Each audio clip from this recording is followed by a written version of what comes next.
90 Day Fiancé star Jasmine Pineda is dropping bombshells, once again, this time about her not-so-simple relationship with Matt Branis.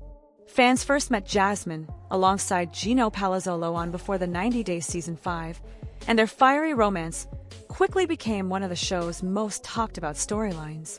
But just months after tying the knot, Jasmine ended things with Gino, marking the start of an even more tangled love life. After their split, Jasmine shocked fans by admitting to having an open marriage with Gino, one that led to her having a baby with the so-called third, Matt Branis. Now living with Matt and their daughter Matilda, Jasmine still insists they're not a couple. Yet, their social media tells a different story. In her latest Instagram updates, Jasmine shares glimpses of a beach getaway with Matt and Matilda, complete with glamorous photo shoots and cozy moments. One video, in particular, has fans buzzing. Jasmine, cuddling Matilda, films herself while Matt feeds her something from a bowl. In a more intimate twist, he offers her a sip from his glass and even leans in for a kiss before the video cuts off, all set to a romantic song that conveniently mutes their conversation. Originally, Jasmine introduced Matt as just a friend she met at the gym, but the story quickly unraveled. She later admitted that after venting to Matt about the lack of intimacy in her marriage, he suggested sleeping together, and she accepted. That confession only fueled rumors that their relationship began long before her split from Gino, with some speculating they were already living together during filming. Despite Jasmine's repeated denial of having real feelings for Matt, her videos say otherwise. From kisses to tender gestures, she now seems far more comfortable showcasing their day-to-day life. In one clip, Matt is seen feeding Jasmine a moment she frames as romantic and caring. But her body language and expressions hint that she may be orchestrating the scene, possibly to highlight why Matt is better than Gino. This behavior is familiar to longtime 90 Day viewers. Jasmine has a history of emotional manipulation, often using tears and dramatic outbursts to guilt-trip Gino into giving her what she wanted, usually money. Gino, awkward and introverted, was often left overwhelmed and backed into a corner. Jasmine famously issued an ultimatum about opening their marriage for Matt, setting the stage for where things are now. Now on 90 Day, the last resort, it looks like Jasmine may be repeating old patterns. While Matt's feelings seem genuine, there's growing suspicion that Jasmine is once again calling the shots, leveraging his affection, just as she once did with Gino. One thing's clear, Jasmine and Matt's relationship might not be as straightforward as she wants fans to believe, and the drama is far from over. Chantel Everett is diving back into the dating pool on TLC's newest spin-off, 90 Day. Hunt for Love, but her ex-husband Pedro Jimeno is still casting a long shadow over her romantic life.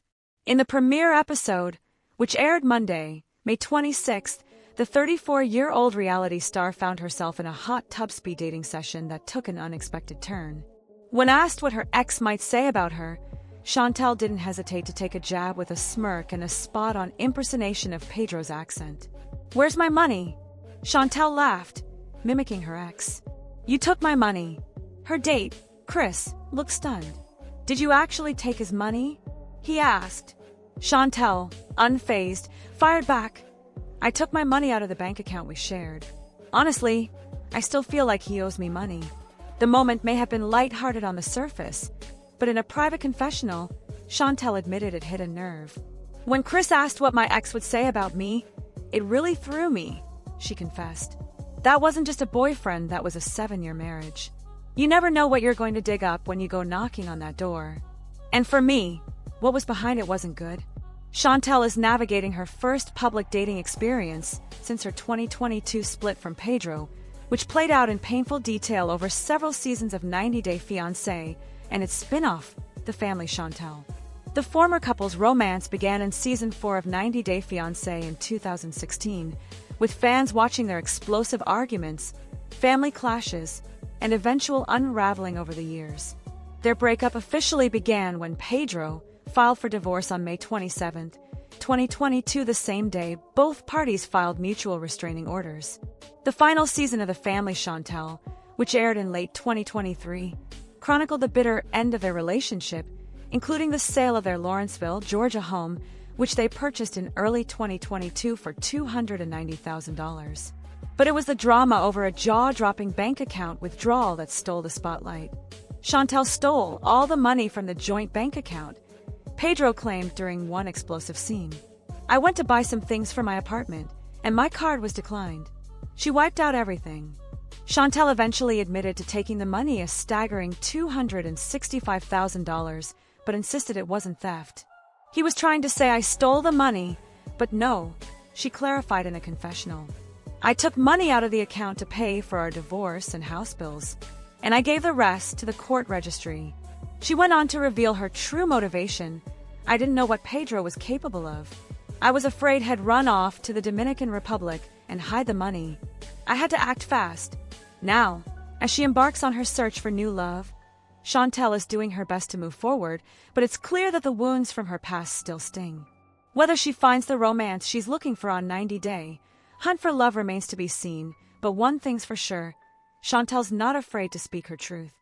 90 Day Fiancé star Matt Jalassi's role in his throuple relationship with Ammanis Jalassi and Eni Aguirre has left viewers wondering about what he does for a living. Matt and Ammanis are a 90 Day Fiancé Season 11 couple who have been married for 10 years.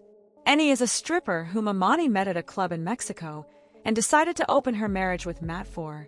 Ammanis is bisexual and has been with Eni for a year on the show. Matt and Ammanis plan to propose to Eni in Season 1, but not before they learn more about her. Matt and Ammanis are parents of a 4-year-old and a 7-year-old daughter. Ammanis has spoken about how she loves being a mom, but their family is complicated, as they're in a long-term committed relationship with Eni. The Mexican woman's supposed to move into Ammanis and Matt's house and get married to one of them. The couple wishes to live together like a large, blended family, along with Eni's kids. However, the couple's facing the heat for not considering their kids while publicizing their throuple on camera, and Matt is taking the blame for it since he thinks it's his job. Matt and Ammanis claim that their daughters know that Eni is someone who cares about their mom and dad. Ammanis also believes that it is easier to parent when there's a third child. They spoke to E! News where they claim they get so much help from her versus just 2 people since Eni is also a mom and their priorities align. Still, no amount of defending their throuple relationship while being parents to 2 little girls is convincing fans that it's a great idea for Matt and Ammanis. The reality TV mess shared a clip from a recent live by Matt and Ammanis on TikTok when a fan asked them to focus on their kids. While Ammanis said that parents can date while they focus on their kids, Matt confronted the fan as he told them, "When you'll talk us about parenting, you'll are talking us about me." Matt told the fan that he is the one who does the parenting. Matt explained that while his wife is a successful entrepreneur, he is the one who takes care of the kids. He told fans that if they had questions or criticism about their parenting choices, they should message him directly, not Ammanis. "Let me stand up for myself," he said, before abruptly ending the live to pick up the kids from their after-school activities. Ammanis chimed in with a laugh, adding, "I don't do pickups and drop-offs. In that kind of diva, I just make the money and look pretty," highlighting their playful dynamic and shared responsibilities. As per Ammanis, they do a good divide and conquer of their duties. When Ammanis introduced herself and Matt on 90 Day Fiancé Season 11, she never mentioned what he did for work. However, the Netflix show, How to Get Rich, which focused on the problems that the couple faced since Ammanis was earning tons of money and Matt had no financial access, revealed that Matt used to be a traveling electrical engineer before he turned into a stay-at-home dad. In an interview with Ramit Sethi on the I Will Teach You to Be Rich podcast, Ammanis revealed that Matt had shown interest in starting a business. She preferred that he pursue a corporate job, as funding a new venture felt too risky. "And I've seen him thrive, so much managing the Airbnb, and people love him," Ammanis shared. After their appearance on 90 Day Fiancé, the couple began renting out their guest house on Airbnb. Matt proved to be a natural at hospitality. The property was booked nearly every day in the first month, with only 2 days unbooked. Guests who have stayed at the property often praise Matt for going above and beyond, noting his thoughtfulness and how well he maintains a clean, welcoming space. Given how naturally skilled Matt is as a host, Ammanis has been focused on saving and investing so they can eventually purchase a second Airbnb property. With Matt's growing popularity as a 90 Day Fiancé cast member, his public image may help attract even more guests. As he continues to promote the Airbnb, their business could see even greater success thanks to the attention the couple has gained from the show. It's no secret that 90 Day Fiancé thrives on drama, and once again, the franchise delivers this time with Sarper, Yuven, and Shikina Garner at the center of the storm. While many couples in the franchise battle cultural differences, language barriers, and the pressures of long-distance love, Sarper and Shikina are hitting a much more relatable nerve, the infamous ex still in the picture. Just when fans thought the couple might be heading toward wedding bells, Season 11 took a dramatic turn. Ahead of their planned wedding, the pair found themselves in a heated argument over Shikina's ongoing friendship with her ex-boyfriend Dan. And this wasn't just any casual mention. The tension exploded after Sarper made a jab at Dan during his stand-up comedy routine. It all started when Sarper asked Shikina for feedback on his performance. Instead of praise, she called him out. "I could have done without the Dan joke," she said bluntly, a comment that immediately sparked friction.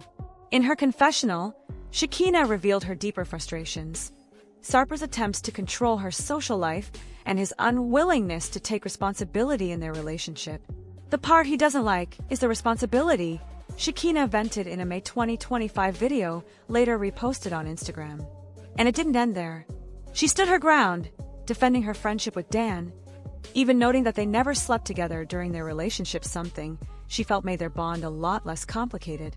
To add fuel to the fire, Dan had actually shown up to support Sarper's comedy show, a gesture Shikina saw as sincere, but one Sarper viewed with suspicion. "He's playing the victim," Sarper snapped, clearly not buying the nice guy act. The argument reached new heights in episode 14, with Shikina pleading for one simple thing: for Sarper to accept her friendship with Dan. But instead of backing down, Sarper decided to confront the issue head-on, and things got way more intense than expected. In a scene straight out of a reality TV showdown, Sarper showed up at Dawn's house. His stated goal? To solve the situation the modern way. Though he hinted he was prepared for a fight, Sarper claimed he wanted peace, at least for his own sanity. "Wherever Dan goes, he causes problems for me," Sarper said, attempting to justify the visit. Dan, understandably surprised, agreed to talk but didn't hold back. Sarper confessed that the infamous joke was a form of revenge and asked only for respect going forward. But if he thought that would smooth things over, he was sorely mistaken. Dan shot back, calling the joke a sign of weakness and questioning the strength of Sarper and Shikina's relationship. The conversation escalated with subtle threats and bravado. "If we were in Turkey," Sarper warned, "would be rolling up our sleeves." In his confessional, Sarper admitted he was keeping his cool to avoid any trouble in the U.S., especially anything that could lead to deportation. Ultimately, their tense sit-down ended with an uneasy truce. Both men acknowledged the tension and agreed, in so many words, to keep their eyes on each other.